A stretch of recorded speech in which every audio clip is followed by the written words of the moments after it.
Welcome to Hidden Chapters. No one was assigned responsibility. So someone had to take it. Let's begin. Everything around us was gone. One building was still standing, and so were we. Extraction was delayed. And time stopped being something we could afford. The building shouldn't have been there. That was the first thing that felt wrong, not dramatic, not symbolic. Just incorrect. Everything around it had been reduced to fragments. Vehicles burned down to frames. Storefronts folded inward like cardboard.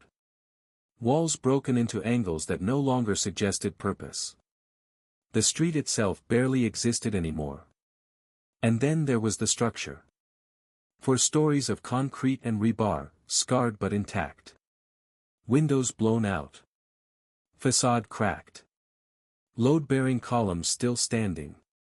It sat alone in the open space like something the destruction had missed, or avoided. It hadn't been spared. We reached it because there was nowhere else to go. The clearance operation hadn't failed all at once. It came apart in stages, the kind that don't trigger alarms until you're already behind them. A route marked clear that wasn't. Contact from a direction the map insisted was dead ground. Radio traffic stacking up faster than it could be sorted. By the time the order came to pull back no longer meant retreat. It meant movement until movement ended. That's how we entered the building. No one ran. Running gets you killed in places like this. We cleared deliberately, even with pressure building behind us. Ground floor first. Corners. Doorways. Stairwell angles checked twice. Dust still hanging in the air from earlier impacts. Nothing waited for us inside. That didn't make it safe. We moved up and took the second floor as our anchor point. High enough to see. Low enough to move if the structure failed. The stairwell was narrow, good for control. The roof partially collapsed, good for denying overhead approaches. Bad for escape. I took inventory silently. Ammunition was acceptable, for now. Medical was thin. Comms worked, but only if you stayed still. Extraction was delayed. That phrase carries weight when you stop moving. 5 minutes later, the first shots came. Not a rush. Not panic fire. Single rounds snapping into concrete at distance. Testing shots. Someone checking how fast we reacted, where we moved, what angles we favored. I didn't answer. Silence frustrates people who expect contact. They tried again. Closer. Short bursts from 2 directions, still disciplined, still measured. They weren't trying to hit us yet. They were mapping us. I repositioned one man to the 3rd floor, not to engage, just to watch. Observation buys more time than aggression when numbers aren't on your side. The building responded to nearby impacts with low creaks, dust drifting from fractures that hadn't existed moments earlier. It wasn't collapsing. It was reminding us that it could. Command came back over the radio. Extraction still coming. No timeline. No guarantee. I acknowledged and cut comms. From that moment on, the building stopped being cover. It became a clock. And every decision we made inside it. Every step, every round, every pause. Was time either saved. Or spent forever. We didn't defend the building evenly. That was intentional. Only amateurs spread themselves thin. If you try to own every floor, you end up owning none of them for long. I chose 3 positions and let the rest exist as space we could trade if we had to. The 2nd floor stayed primary. That was where we lived, breathed, and made decisions. The 3rd floor was observation only. The ground floor was a trap we didn't plan to spring unless forced. Outside, movement increased. Not rushing. Positioning. I could hear it in the cadence of the shots, bursts placed to force us to shift, to check angles, to confirm whether we were reacting or thinking. Whoever was coordinating this wasn't interested in speed. They were interested in pressure. Pressure reveals patterns. I sent one man to adjust a firing lane that hadn't been touched yet. Not because it was threatened, because it wasn't. Unused space attracts attention eventually, and I wanted them to see something they hadn't planned for. The first serious contact came from the west. Automatic fire, closer now, rounds chewing into the concrete frame below our windows. Not suppressive enough to pin us. Just enough to test whether we'd answer with volume or precision. We answered with precision. 2 controlled bursts. Short. Disciplined. Enough to force a pause without giving them a read on how many we were. The fire outside shifted immediately, confirming they were watching our response as much as we were watching theirs. A voice crackled on the radio. Extraction still delayed. No reason given. I shut it off again. There's a point in every defensive fight where you stop thinking about if you'll need rounds and start thinking about when you can afford to use them. That point arrived quietly, without announcement. I counted magazines in my head, then counted minutes. The building took another hit, heavier this time. Not a direct strike, but close enough to shake dust loose from the ceiling. Someone was escalating slowly, pushing the envelope without tearing it open. They wanted the structure stressed, not destroyed. I moved upstairs briefly, checking the 3rd floor. From there, I could see figures moving through debris with confidence, using cover they'd already memorized. This wasn't opportunistic. They knew the ground better than we did. I dropped back down and made a decision. We stopped responding to distant fire. Let them wonder. Instead, we waited for proximity, for the kind of movement that costs them time and confidence. Defensive combat isn't about winning exchanges. It's about making every step forward feel expensive. The shots slowed. Then stopped. That silence was heavier than the gunfire. Because silence means planning. I knew what was coming next. They weren't going to rush us yet. They were going to try to enter the building. And when they did, every floor we'd chosen to matter would decide how long we stayed alive inside it. The silence didn't last long. It never does. The first sign wasn't gunfire, it was absence. The movement outside faded too cleanly, like someone had pulled sound away on purpose. No footsteps. No voices. Even the occasional distant shot from earlier positions stopped completely. That kind of quiet means repositioning. I shifted 2 men without speaking, using hand signals we'd used enough times that they felt instinctive. One moved to cover the stairwell. The other adjusted his angle on the eastern approach, where the building's shadow collapsed depth perception. The breach didn't come through the front. It never does when someone knows what they're doing. The first charge hit the side wall of the ground floor, controlled, precise, meant to open a man-sized hole without compromising the frame. Concrete dust rolled through the lower level like fog, swallowing sound for half a second. Then footsteps. Fast. Committed. They weren't clearing the building. They were trying to flood it. I let them enter. That decision felt wrong in the moment, but defensive combat inside a structure isn't about denying entry, it's about dictating where the fight happens. The ground floor was expendable. The stairwell was not. When the first hostile reached the stairs, we opened up. Short bursts. Downward angles. Controlled fire that collapsed momentum without announcing our numbers. The stairwell amplified everything, shots, shouts, confusion, turning their push into a choke point they hadn't planned to pay for yet. They pulled back immediately. That told me more than a body count ever could. They weren't desperate. They weren't reckless. They were testing thresholds. Another charge hit moments later, not to breach, but to deny.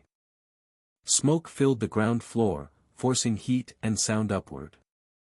Someone outside fired through windows blindly, trying to provoke a response. We gave them none. Inside the building, time stretched. Every breath tasted like dust and burned concrete. The structure groaned as impacts continued below, not heavy enough to collapse it, just enough to remind us that physics doesn't care who's right. I checked on my men one by one. No injuries yet. Focus still intact. That matters more than ammunition early on. Over the radio, command checked in again. Extraction still delayed. I didn't respond this time. The enemy tried again from a different angle, probing the rear stairwell access through debris. Slower now. More cautious. They'd learned something from the first attempt. So had we. I shifted our defensive line upward by half a floor, not retreating, just compressing. Space is currency in a building. You spend it carefully. The next breach attempt stalled before it began. They realized the cost. Which meant they would change tactics again. As the dust settled and the smoke thinned, I understood the shape of what was coming next. They weren't going to take the building quickly. They were going to wear it down. Floor by floor, minute by minute. Until the building failed us before they ever had to. And when structures start deciding the fight, people stop being the loudest variable. You can feel it when a structure begins to lose patience. It's not dramatic. No sudden collapse, no obvious warning. Just small signals that add up, a new crack where there wasn't one, a vibration that lingers half a second longer than it should, dust drifting from places that used to stay solid. The building was talking to us now. And it wasn't optimistic. They changed their approach again. No more breach attempts. No more testing fire. Instead, pressure, sustained, methodical, coming from multiple angles at once. Rounds impacting the lower floors in steady rhythm, not aimed at us, but at the structure itself. Columns. Load-bearing walls. Places you hit when you're patient enough to let gravity finish the job. That told me something important. They were willing to wait longer than we were supposed to. I pulled everyone inward, tightening our footprint further. The second floor shrank from a defensive space into a single interconnected position. Fewer angles to watch, but fewer places to be surprised. Every move now had to justify the energy it consumed. Ammunition count started to matter. Not urgently, but noticeably. I marked the change in my head and adjusted our response. No suppressive fire. No reactions unless contact was confirmed and close. Every round had to earn its existence. The enemy tried to provoke us. They shouted. Not insults, instructions. Commands in a language meant to confuse, to suggest coordination, to imply numbers we couldn't verify. It was psychological pressure layered on top of structural stress. I ignored it. People who shout during a siege want you to imagine something worse than reality. The next impact came heavier. Not an explosion, something placed deliberately, designed to stress the frame without collapsing it outright. The floor beneath us flexed just enough to register. Not failure. Warning. I checked the stairwell again. Still intact, but compromised. Chipped steps. Rail bent. If we had to move fast later, someone would fall. That's how buildings kill you, indirectly. Over the radio, command tried again. Extraction was still delayed. Weather. Coordination. Airspace. Excuses travel faster than helicopters. I acknowledged this time, just once. Not because it changed anything, but because silence can be interpreted as collapse, and we weren't there yet. The firing outside slowed again. Then stopped. I didn't relax. Pauses like that mean preparation. Either they were shifting positions, or preparing to bring the building down around us instead of fighting inside it. I moved to a window and looked down. They were pulling back. Not retreating. Repositioning farther out, spreading wider, creating distance. That meant only one thing. They were about to stop fighting us directly. And let the structure do it for them. I gathered my team and spoke quietly, carefully. We don't hold ground anymore, I said. We hold time. No one argued. Everyone understood. From this point on, every minute we stayed alive inside that building was a minute someone else could find us, or decide we weren't worth finding. And the building, strained and scarred, was already deciding how much longer it was willing to stand with us. When a fight slows down like that, your head has room to work. That's dangerous if you let it wander, useful if you force it into numbers. I stopped thinking in terms of floors and started thinking in minutes. How long the structure could absorb pressure. How long our ammunition would last if we only fired at confirmed targets. How long fatigue would stay manageable before it turned into mistakes. This wasn't a defense anymore. It was accounting. Outside, the hostile fire resumed, but differently. Wider spacing. Heavier impacts. They weren't aiming at us. They were shaping the collapse, weakening specific points in a sequence that made sense only if you'd studied the building beforehand. Someone had. I moved 2 men to positions that felt counterintuitive, not where the threat was loudest, but where the structure felt weakest. You don't defend sound. You defend failure points. The building answered again. A section of ceiling on the ground floor gave way with a dull, final sound. Not catastrophic. Just enough to send a warning upward through the frame. Dust rose in slow sheets, coating everything in gray. We tightened further. Now we were holding less than a quarter of the original space. 1 firing lane. 1 stairwell. 1 option for vertical movement, and even that one came with risk. Ammunition check. Still enough, but no longer generous. I could see it in my men's eyes. Not fear. Focus sharpened into something narrower. The moment when people stop thinking about winning and start thinking about not losing. That's the dangerous middle. The enemy tested us again, short, aggressive bursts aimed at windows we'd abandoned. They wanted confirmation we were still inside. Still alive. Still worth collapsing around. We answered once. Just once. A controlled response that forced a pause and told them what they needed to know. Yes. We were still here. That bought us time. But it also reset their patience. Over the radio, command came through clearer this time. Extraction inbound. No exact ETA. Hold as long as you can. That phrase doesn't mean what people think it does. It doesn't mean you'll be saved. It means your survival is now part of the plan. I relayed the message without commentary. Then I did something I hadn't done yet. I planned for failure. If the stairwell collapsed, we'd move vertical through debris. If the second floor failed, we'd drop to the first and fight outward.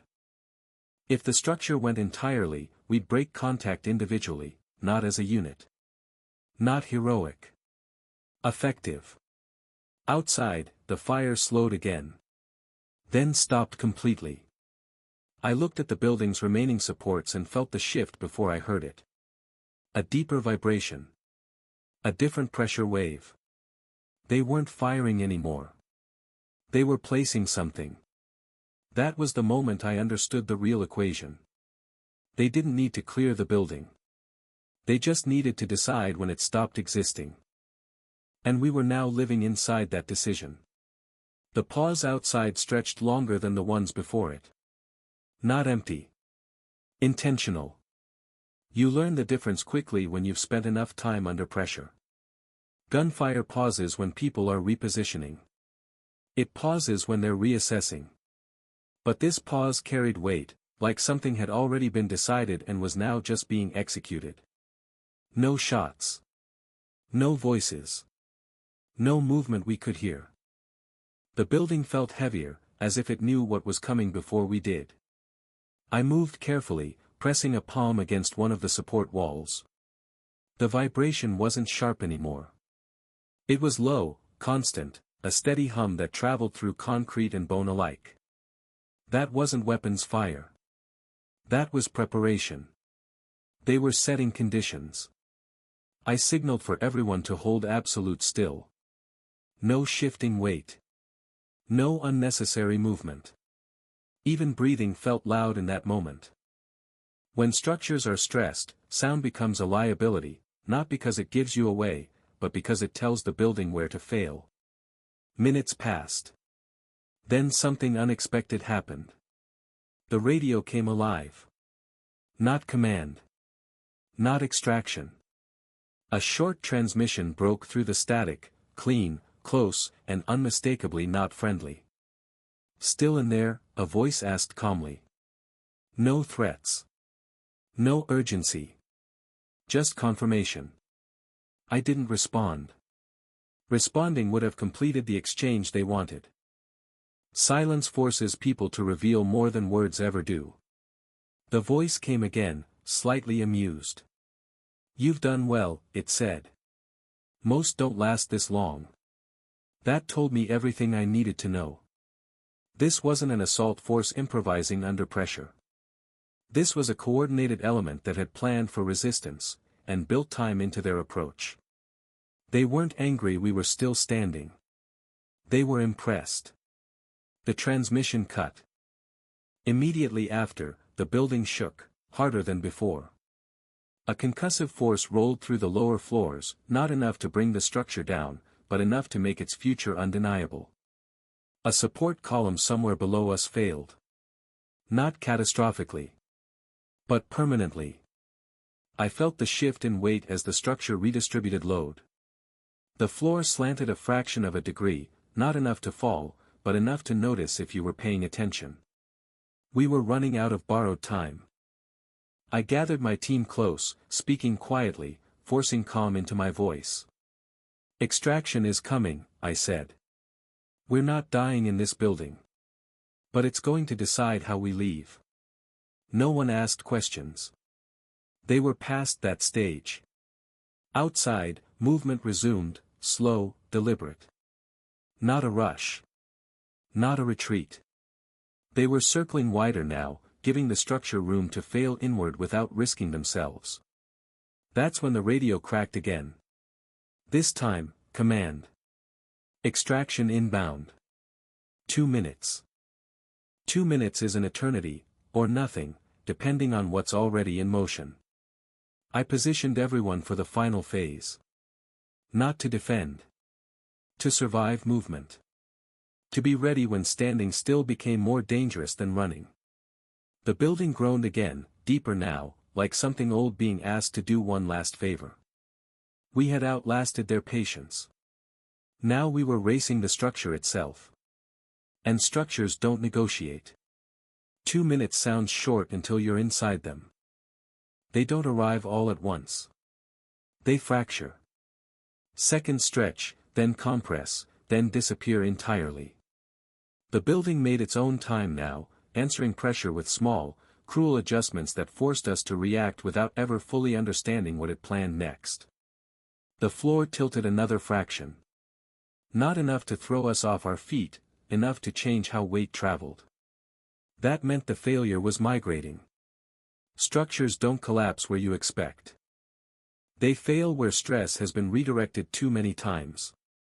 I ordered everyone to move, not fast, not slow, deliberate. We shifted toward the stairwell that still existed, stepping where the concrete felt solid, avoiding the hairline cracks that spidered outward from compromised points. Outside, the enemy resumed fire, not to hit us, but to keep us inside. Rounds impacted near exits, forcing us to choose between structural risk and exposure. They wanted us pinned for just a little longer. The building answered before we could. A deep crack echoed from below, followed by a settling lurch that felt like a breath being let out for the last time. Dust poured from the ceiling in heavy sheets now, visibility collapsing into gray. That was the signal. Not the radio. Not command. The building. I didn't shout. Shouting wastes time. "Move," I said, and the word carried everything it needed to. We descended fast, using the stairwell while it still existed as a concept. Each step felt different from the last. Some solid. Some hollow. The structure was rewriting itself beneath our boots. Halfway down, the extraction bird came into audible range, distant, rhythmic, real. The sound changed the enemy's behavior immediately. Fire intensified, tighter now, closer, like they were squeezing the last seconds they'd planned for. A blast hit the building from the outside, heavier than before. The stairwell failed. Not completely. Just enough. The lower section dropped away, leaving a broken span we had to cross without stopping. One by one, we moved, hands gripping exposed rebar, boots sliding on dust and debris. Below us, the ground floor was no longer a floor, just an idea of one. Someone slipped. Hands caught him. No words exchanged. The building shifted again, louder this time, angry now, as if offended by our refusal to leave on its terms. We reached the ground level through what used to be a wall. Light poured in through openings that hadn't existed moments earlier. Outside, the air tasted clean, almost unreal. The extraction bird hovered low, kicking debris outward in violent spirals. Crew chiefs waving us in, urgency written into every movement. We ran. Not because of the enemy, because the building was done. As the last of us crossed the open ground, the structure behind us made a sound I'll never forget. Not an explosion. A surrender. Concrete gave way in layers, floors folding inward, columns snapping in sequence, gravity finally collecting what it had been owed since the first impact. We lifted off as it collapsed completely, a cloud rising where our shelter had been seconds before. From the air, it looked simple. A building standing. Then not. No one spoke.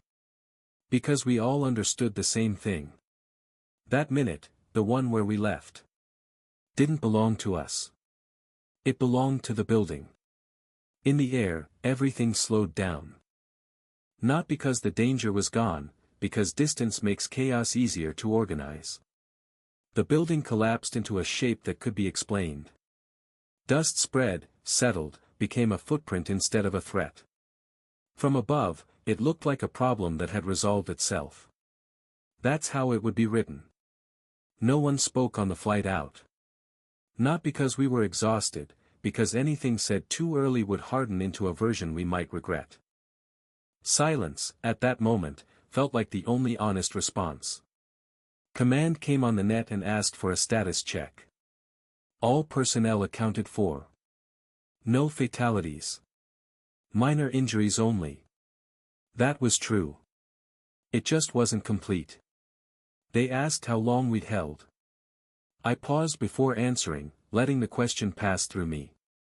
Time inside that building hadn't behaved normally. Minutes had stretched, collapsed, doubled back on themselves. We hadn't held time, we'd negotiated with it. Long enough, I said. They accepted that. Back at base, the debrief followed a familiar rhythm. Maps. Timelines. Arrows drawn cleanly through areas that had never been clean. The building was marked as a temporary defensive position, lost to structural failure during extraction. No one asked why it had been the only structure left standing. No one asked who had been coordinating the pressure outside. No one asked how close the building had been to failing before the last minute. Those questions didn't improve readiness. They complicated it. I wrote my portion of the report carefully. Every word measured. No speculation. No intent assigned where proof didn't exist. The enemy was described as coordinated but unconfirmed. The collapse was described as inevitable under sustained stress. All accurate. All insufficient. Later, alone, I replayed the sequence in my head, not as memory, but as calculation. Where the enemy had applied pressure. How they'd avoided direct losses. How they'd forced the structure to do the work instead of risking themselves. That wasn't luck. That was method. The kind that doesn't care whether you survive, only whether you leave. I realized then that the building hadn't been a mistake in their plan. It had been the plan. A container for time. A place to hold us until conditions favored removal rather than destruction. They hadn't failed to take it. They'd succeeded in deciding when it stopped mattering. As days passed, the operation was discussed less. New missions took precedence. New failures demanded attention. The building became a reference point, then a footnote, then nothing at all. But I carried it with me. Not the fight. The realization. That sometimes, survival isn't about overpowering the enemy. It's about understanding when you're being allowed to live. And what that permission costs. Weeks later, someone asked me a question that shouldn't have mattered. How long were you inside? Not how did you survive? Not what went wrong. Time. I told them what everyone tells command when the answer isn't useful. I gave a range. I gave conditions. I gave enough detail to sound precise without committing to something measurable. They wrote it down anyway. That's when I realized the building had become a metric. Not a place, a benchmark. It was referenced in training briefs and readiness discussions as an example of delayed extraction under pressure. Slides showed diagrams of the structure, simplified into blocks and arrows. The collapse was described as a function of load and damage, not intent. No one asked why the pressure had been so patient. No one asked why the enemy never tried to overrun us directly. Those questions weren't dangerous, they were inconvenient. I watched the footage once, out of curiosity. Grainy aerial frames captured the moment the structure gave way. From that distance, it looked almost peaceful. A clean inward fall. Dust blooming upward in a shape that could be measured. What the footage couldn't show was the sound the building made before it failed. That deep, internal shift that told you it had decided something. You don't forget that. I started noticing how often time was used as justification afterward. We held as long as we could. Conditions dictated delay. Extraction arrived at the earliest possible moment. Time became the shield that absorbed responsibility. And I understood why. If you admit the building was used to contain us, if you admit the enemy was controlling duration instead of terrain, you have to admit a different kind of vulnerability. One that can't be solved with more equipment or better maps. I never corrected anyone. Corrections imply alternatives. What happened inside that structure didn't have a clean alternative. We survived because the building outlasted the plan by minutes, not because the plan was sound. One evening, months later, I ran into one of the crew chiefs from the extraction bird. He remembered the mission immediately. "You guys were right on the edge," he said. "Another 30 seconds and we'd have been pulling debris instead of people." I nodded. He laughed quietly. Crazy timing. Timing. That word again. He didn't know, couldn't know, that those 30 seconds had been decided long before the rotors ever reached us. That the enemy had measured the building more carefully than we had. That survival hadn't been random. It had been permitted. I left the conversation thinking about how many operations hinge on the same assumption, that time is neutral. That it flows the same way for everyone involved. It doesn't. Sometimes time is a weapon. Sometimes it's a boundary. And sometimes, it's a message. The building had stood long enough to say one thing clearly. You were never meant to win here. You were meant to leave. Years later, the building still existed, just not where it had been. It lived in briefings, in training scenarios, in conversations that started with "remember that one operation." It became a reference point, stripped of dust and fear, reduced to diagrams and lessons that fit neatly on slides. They called it a successful hold. A delayed extraction executed under pressure. They never called it what it was. A place chosen to buy time. I sat through one of those briefings once, unannounced, standing in the back while someone else explained our decisions better than we ever could have in the moment. He spoke confidently about firing lanes, fallback positions, structural integrity. He never mentioned intent. When the slide showing the collapse appeared, someone asked how close it had been. Hard to say, the presenter replied. Could have gone either way. I almost corrected him. Almost.